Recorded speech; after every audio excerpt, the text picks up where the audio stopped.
Hello guys, it's Eugene and you're welcome to another interesting scholarship opportunity in Australia.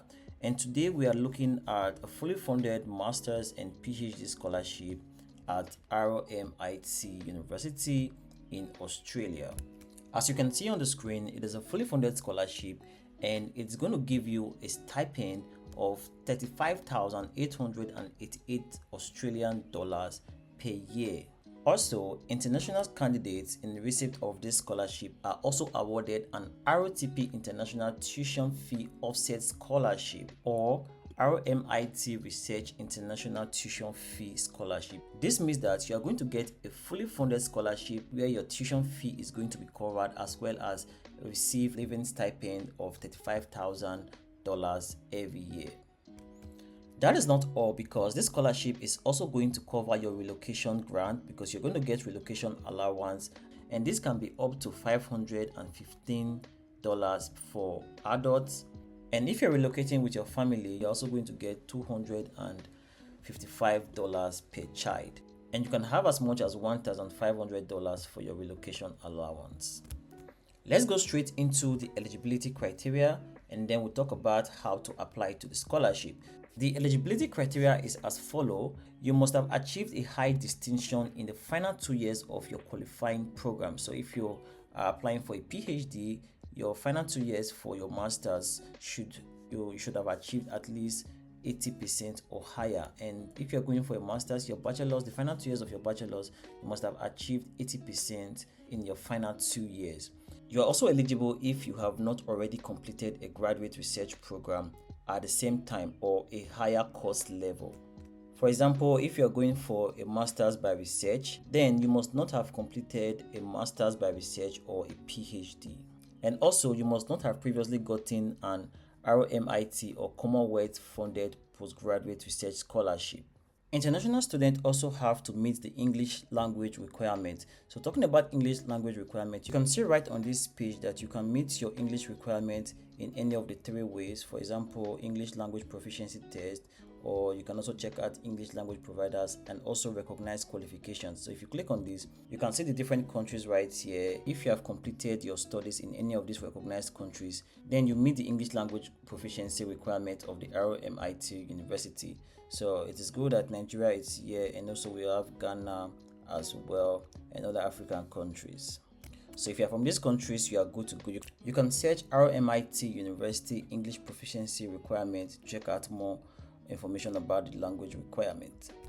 Apart from the eligibility criteria, also make sure to check out this document right here, research scholarship terms and conditions, before you apply to the scholarship. And you can also check out other eligibility criteria right on this page when you access the links. And this is how you can access the scholarship page before we go into how to apply to the scholarship. All you need to do is go over to Google and you just type in research stipend scholarship RMIT University, and you can click on that, and then you can hit on this very first search result right here, and you are good to go. That will take you to the page we are looking at right now. So let's go down and take a look at the key dates. So key dates and how to apply. The good thing about this scholarship is that it is an automatic scholarship. You just have to apply for admission and you are good to go. And if you take a look at this, you can see that all scholarship applications must include evidence of contact with a proposed senior supervisor. So you can say check how to apply, check this page on how to apply. So you have to contact a supervisor. That is one thing about applying to Australia.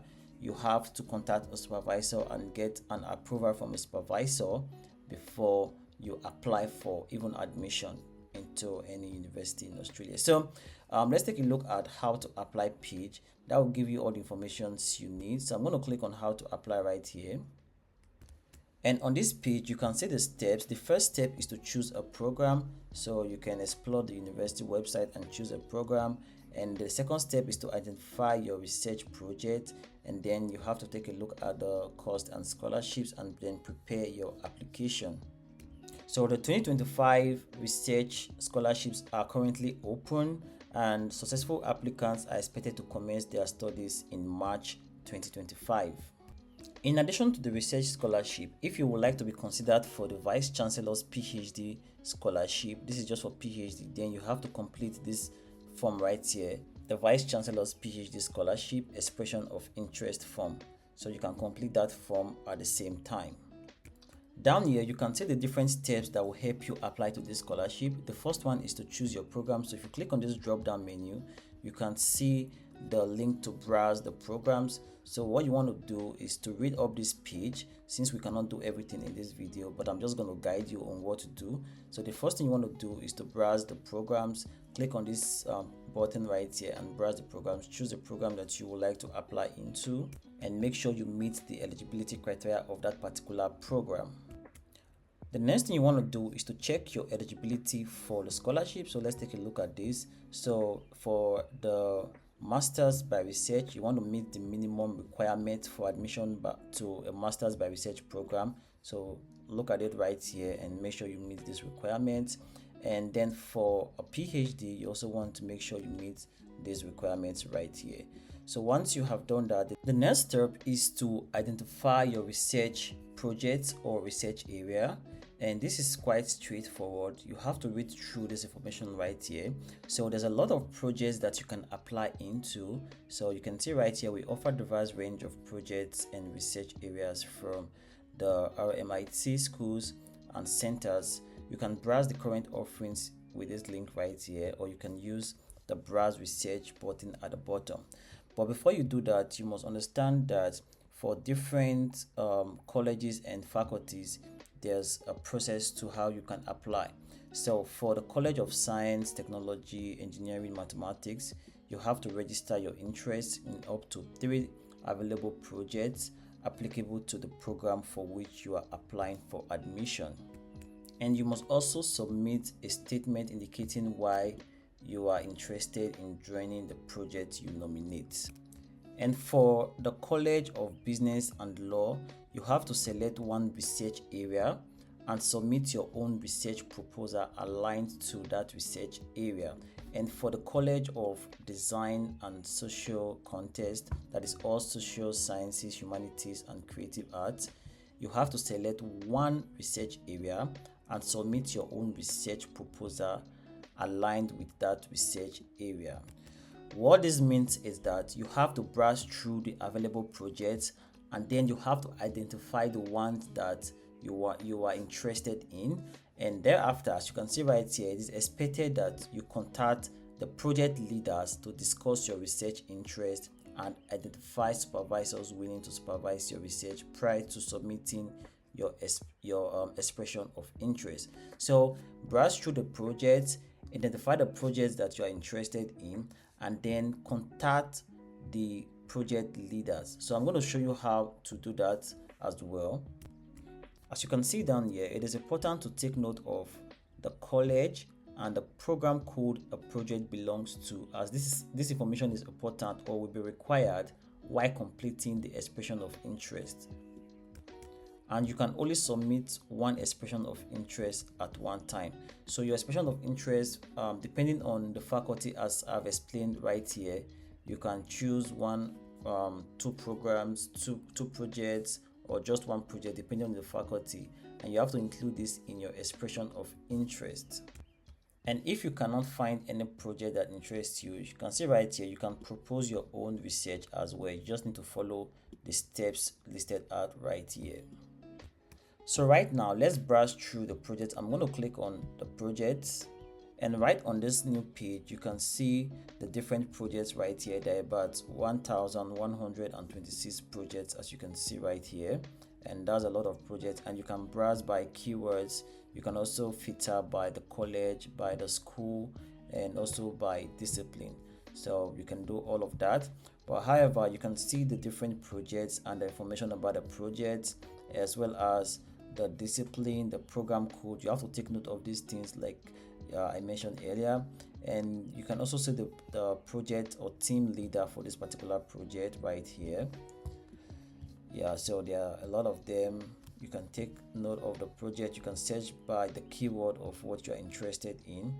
And then what you can do once you find a project that you are interested in is to contact the project leaders. And to do that, you have to copy out the name of the project leader, and you can search the name of the project leader right inside the RMIT website. That's going to take you to, for example, this particular name. Let's do a search. And right here we can see the name of this particular supervisor or project leader. I'm going to click on this right here, and hopefully it takes us to this page. So yeah, you can see right here we are now at the page of the project leader, and you can see the email address right here. So you want to send an email to this project leader and express your interest. Okay guys, we are back to the different steps. So once you have identified your research project or your research area, and you've also contacted a supervisor or the project leaders, and you've gotten a green light, then you can continue to look at the other steps, and we can take a look at the cost and scholarship. This is just basically the cost and scholarships available. So we can take a look at the scholarships. You can read through the different scholarships information right here. However, let's go down to the application. So let's take a look at the final stage, which is prepare your application. So the application stages are, the application is in 2 stages, as you can see right here. The first one is expression of interest, and the second is the main application. So once you go into the application portal, the first thing you have to do is to submit an expression of interest. It is only when your expression of interest is successful, then you will be invited to complete and submit the rest of your application. So the first step is to submit your expression of interest, and before you can submit your expression of interest, it means that you have gotten a supervisor who is willing to supervise you, and also you have selected one of the projects that are eligible. So you just have to take note of the projects because you will need them at this stage where you are filling out the expression of interest form. So it's quite straightforward. Get a supervisor, and as well know the project that you're interested in. Before you email a supervisor, like I showed you earlier, you have to choose the projects that you are interested in, and thereafter you can continue to fill out the expression of interest form in the application portal. Down here you can see the documents required for you to submit your expression of interest. You need your CV, you need the complete transcript for all academic qualifications, you need a research proposal or a statement of interest in an available research project, and then you also need a letter of financial guarantee if you are an international applicant being sponsored to come to RMIT to complete your research degree. But if that is not your case, then you might not need this last document. Once you're ready, you can just come down and hit on the apply now, and that will take you to the application portal. You can apply by yourself without using an agent. So guys, let me know in the comment section if you're going to apply to this scholarship, and you can check out my YouTube channel for other amazing opportunities around the world. If you're interested in a fully funded scholarship in the UK, then you want to click on this video showing on the screen to check out a fully funded Master's Achievement Scholarship to study for free in the UK. So click on the video and I will see you right in that video.